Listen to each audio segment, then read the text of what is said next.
As you've just seen from that footage, soloing the EN06 Guardian during the first phase of the raid mode as a ghoul is very doable, and one of many different ways that you can actually solo this boss. Howdy folks, thanks for coming here and thanks for checking out this Fallout 76 video, and I hope you're all having a great day so far. Now, we all know, or maybe the majority of people know at this stage, soloing the EN06 Guardian has always been a possibility since it was released back in December with the Gleaming Depths update. Bethesda have tried several attempts to restrict players from being able to do this, as quite simply each encounter of the raid mode is supposed to be designed to be completed by a team, with each stage testing players with everything that the raid mode has to offer. But countless amount of times you've probably seen videos of people soloing this boss in a few different ways, but a lot of the time you'll probably see them whipping out an auto axe and just blasting the Guardian over and over again.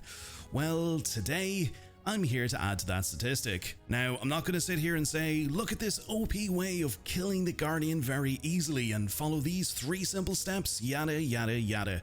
Because let's be real, it's not that simple for everyone, and especially for brand new players. Between the amount of time and luck that it will take to acquire everything that you need from the right legendary effects on your power armor, your weapons, and putting together the build, it's going to take you quite a while, especially for brand new players. So for those who are fresh out of the vault, I'm sorry to disappoint you, but this probably isn't for you, but definitely something that you can work towards down the line. To be honest, I'm probably not the first one to discover this, but considering the Ghoul update has only been out for about over a week now, players are still testing everything that the brand new suite of perk cards have to offer. However, jumping straight into this and to summarize what I'm basically doing here, I'm using a combination of 5 of the new Ghoul perk cards, along with consuming an extremely unhealthy dose of toxic goo, which for ghouls contributes to your glow meter, but then with a combination of specific legendary effects on my power armor, and of course everyone's favorite automatic melee weapon, the auto axe, and with all of those put together equals to the Guardian being wiped out in a matter of seconds. Now, the great thing about this method, and for any method like this, you can do this for as long as you want to, and just keep leaving the raid, rejecting the next mission, and then coming back in again, and then rinse and repeat, which of course will definitely help to accumulate a ton of resources, legendary modules, and potentially some great rewards from the raid mode loot pool. Firstly, when it comes to the Ghoul perks, you'll mainly want to equip max rank of radioactive strength, which when maxed out will expend a moderate amount of glow to deal 150% more damage with power attacks and bashing. Max rank of radiation power, which will expend a small amount of glow per hit to deal 20% bonus damage to targets. Max rank of science monster, while you have glow, gain 15% bonus damage for 10 seconds upon getting hit. Max rank of action ghouls, so that the power of glow makes your AP regenerate 45% faster. And considering the auto axe will use quite a lot of your AP, couple this with max rank of Action Boy, you'll find that you'll never really have any issues with your AP. And finally, max rank, and pretty much the only rank that is available, for Faulty Spots, which means that weak point damage is increased by 15%. Don't worry, I'll hop back over to the rest of the build in just a few moments, but taking a look at the star of the show, the auto axe, the legendary effects that I have for this are the anti-armor effect, with a plus 40% power attack damage, plus 3 strength, which will help boost the damage of the weapon, and then the somewhat new 4-star legendary effect, Fencers, plus 12.5% melee damage, additional 12.5% for each nearby teammate, up to 50% on a full team. And of course there are probably other great alternatives to this, but again, look, without getting bogged down into which is better and which isn't better, let me know your ideal effects below in the comments. Moving over to the armor, or should I say power armor, we have a full suit of Troubleshooter's Vulcan power armor, and with the Troubleshooter's effect, this is probably the most ideal effect to use against the Guardian, as it will give you minus 15% damage from robots, so yeah, definitely a good one to have in there. But other than that, I've also stuck in plus 2 in strength in most of the pieces, as this will help with carry weight and also increase your melee damage, because the higher your strength, the more damage you'll be dealing with melee weapons. And then finally, I was lucky enough to stick on the reflective 4-star effect, just on a couple of the pieces, which will return 10% of damage received from enemies back towards them, and then up to 50% on full stack. Now, moving back over and taking a look at the rest of the build, now we've already mentioned radioactive strength, so moving on, we have Master Slugger, Expert Slugger, and max rank of Slugger. Because of the combination of the 3 of these will equate to plus 60% extra damage to 2-handed melee weapons. Now, I also have Incisor in there, 1 rank of Incisor, because that will ignore 25% of your target's armor with unarmed weapons, your unarmed melee weapons.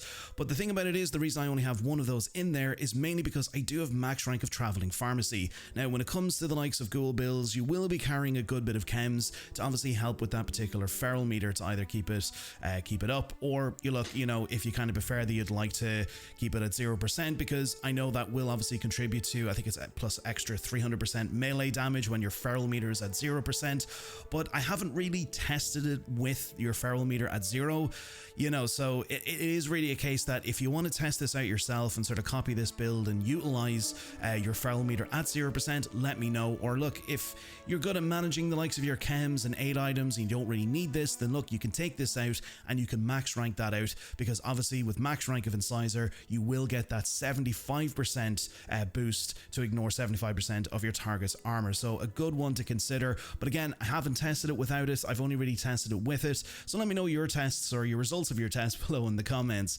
Moving into Perception, one card I didn't mention is max rank of Breathed In, because obviously this will reduce your rad resistance by 150. Now, while wearing power armor, obviously it is a thing that it does increase your rad resistance. That's the one thing about using power armor. It's great to use in those situations. But of course, we are a ghoul and we do want to utilize as much rads as we possibly can. So to kind of mitigate that rad resistance, I've brought that down with max rank of this. Moving in as well, we do have Concentrated Fire. Not really necessary because we're not really utilizing VATS, but it is something that I do like to have on anyway. Moving into Endurance, we do have max rank of Life Giver, so that will gain more max HP, pretty much depending on your endurance. Moving in, we also have Through Hiker. Now this is an essential one because you will be carrying quite a lot of toxic goo. I think the most that I had on me at one point was roughly 750 or 800 units of toxic goo. So yeah, if you really want to mitigate that weight, definitely this is a good one to put on, because it will reduce food and drink weights by 90%. So definitely a good one to pop in there as well. We also have Fireproof, so we take 45% less damage from explosions and flame attacks, because obviously the EN06 Guardian will be using the likes of explosives with its missiles and all that kind of stuff, so it's good to mitigate that damage as much as possible. We also have one rank of Starch Genes, because pretty much we'll never mutate from rads, or Radaway will never cure any of our mutations.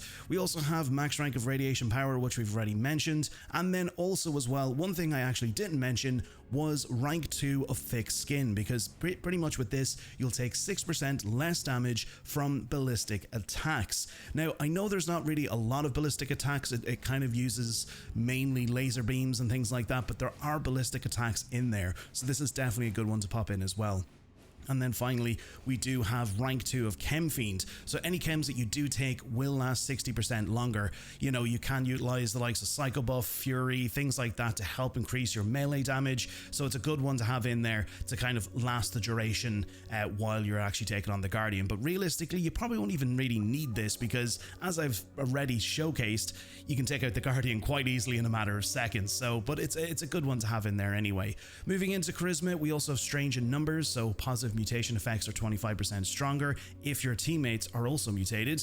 And then we also have max rank of Suppressor to reduce our target's damage output for 30% for 2 seconds after you attack. We also have Tenderizer, so each attack makes your target take increased damage. And then we also have United Ordeal. Now, obviously, you will have to be on a team to utilize this, so it could be a case where if you wanted to do this, you can still solo the Guardian. You can ask a teammate to maybe hop on your team, or a friend or whatever.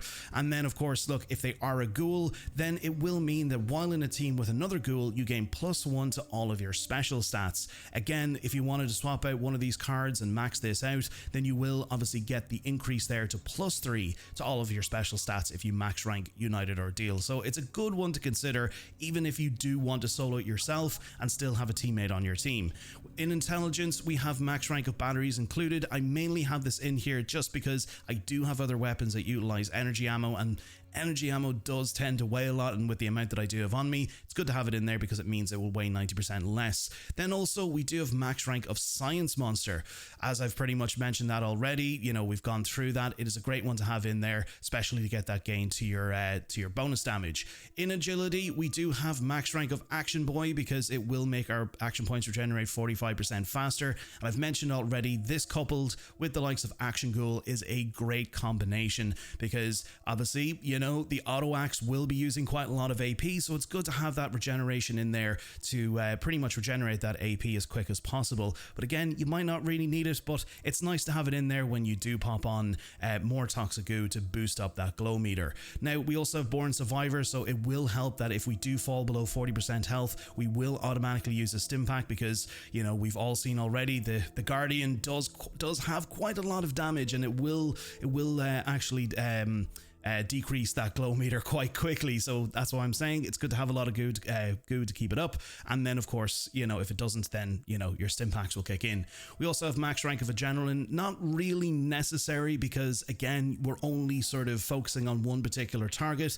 You could take this out completely and just pop in something else altogether. It's entirely up to yourself. Let me know what you maybe would pop in here. As I said, you can copy this and, you know, take out cards and put in whatever you like. Then moving into luck, we do have max rank of Bloody Mess because it will give us 15% bonus damage. We also have one gun army, not necessary because we're not using heavy guns, but it's just one that I have in there because I do actually have other heavy guns on my build as well. Then also Ricochet, probably one of the most important ones for this build because as you can see there, gain a chance to deflect range attacks based on luck. So that is a very important one. If you're going to be standing there in front of the Guardian, it means pretty much you have a chance to deflect all of that damage directly back onto the Guardian, and obviously that will help in a big way to getting down those generator shields while you're standing there. So definitely an important one. Moving in as well, we do have 4-leaf clover, not necessary because obviously this is to do with your VATs. You can swap this out and put in something else altogether.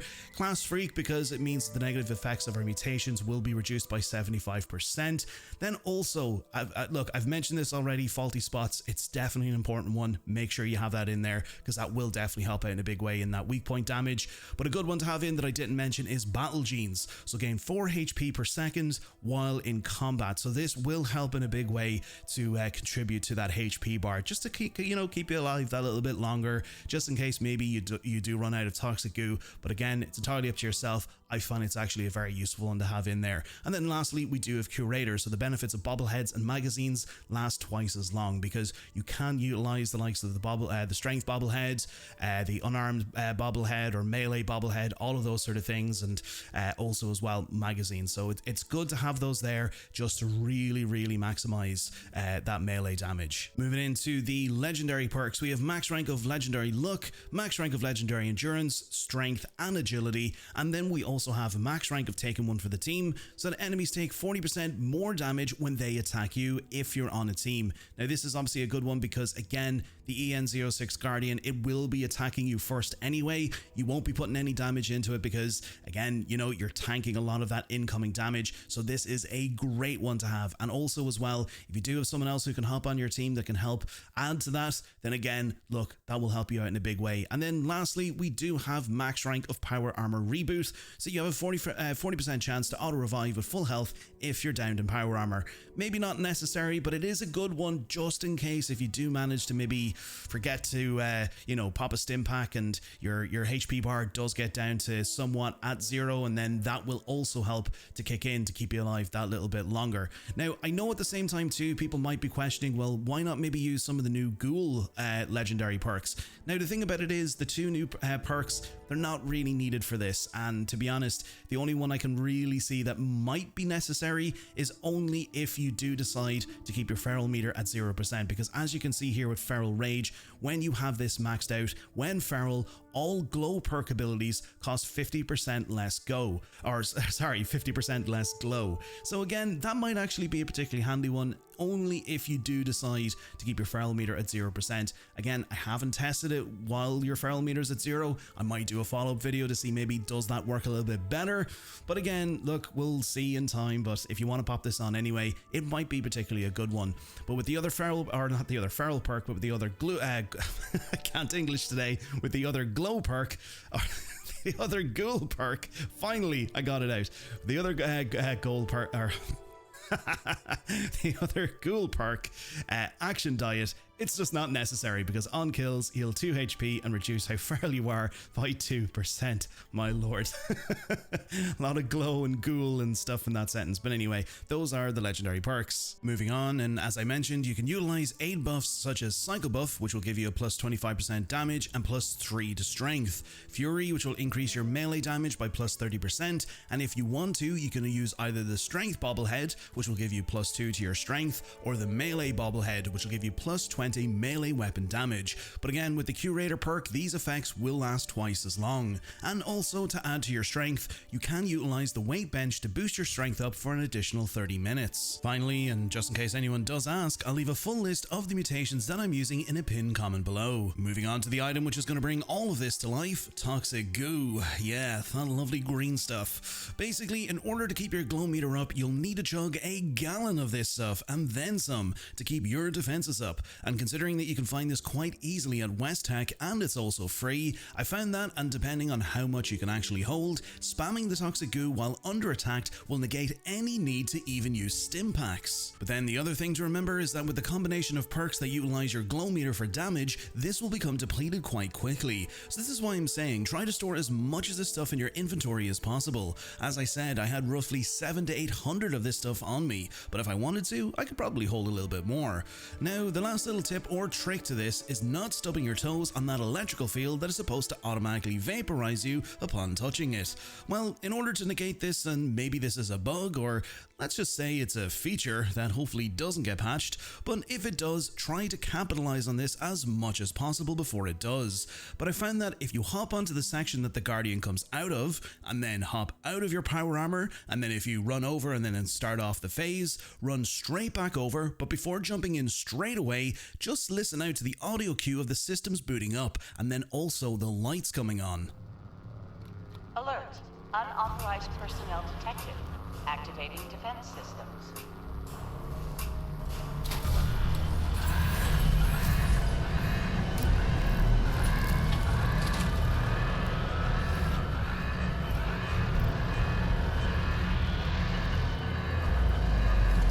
Yeah, did you hear that? Takes around roughly 4 to 5 clicks or whatever that is, but on roughly the 4th click or whatever the sound is of the system booting up, then enter your power armor, as you'll then notice that when you're entering your suit, you'll then see the electrical field start up beneath you. But it seems that by the time that you actually get into the suit, and then when the Guardian comes out of its hole, you completely bypass this and can stand there and tank everything that comes your way. Then from here, just pop as much Toxic Goo as you possibly can until the Guardian eventually depletes its shield generators, and then pop another bout of Toxic Goo to fill your meter back up, and then make sure to target the weak points to maximize the damage. As I said, your glow meter will deplete quite quickly, so make sure to quickly open up your Pip-Boy back up and chug some more of the goo, and then rinse and repeat. But you should only really have to do this once, as the damage that you'll be dealing, and as you can see, will reach up to about 1700 in damage. And finally, some key points to mention is that let's be realistic here.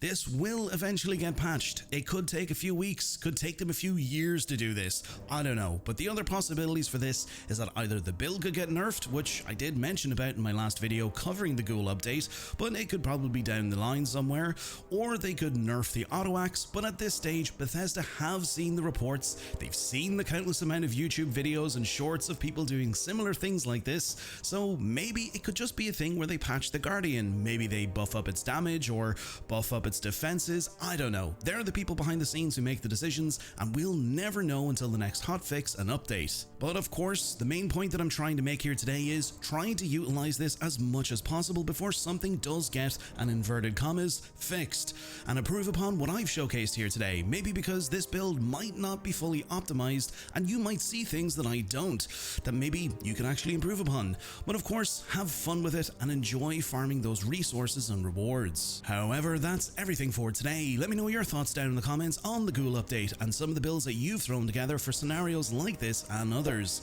If you're new here and you found today's video informative, consider giving the video a like and consider subscribing to the channel so you never miss out on future videos. To our channel members and subscribers, thank you for your continued support and helping the channel to grow. If you're picking up anything over on the Bethesda Gear store and you'd like to support this channel, you can use my creator code BT76Ghoul2 until April 1st to receive 20% off of your entire purchase. Until next time, stay safe out there in the wasteland, welcome to Vault 93, and I'll catch you all in the next video.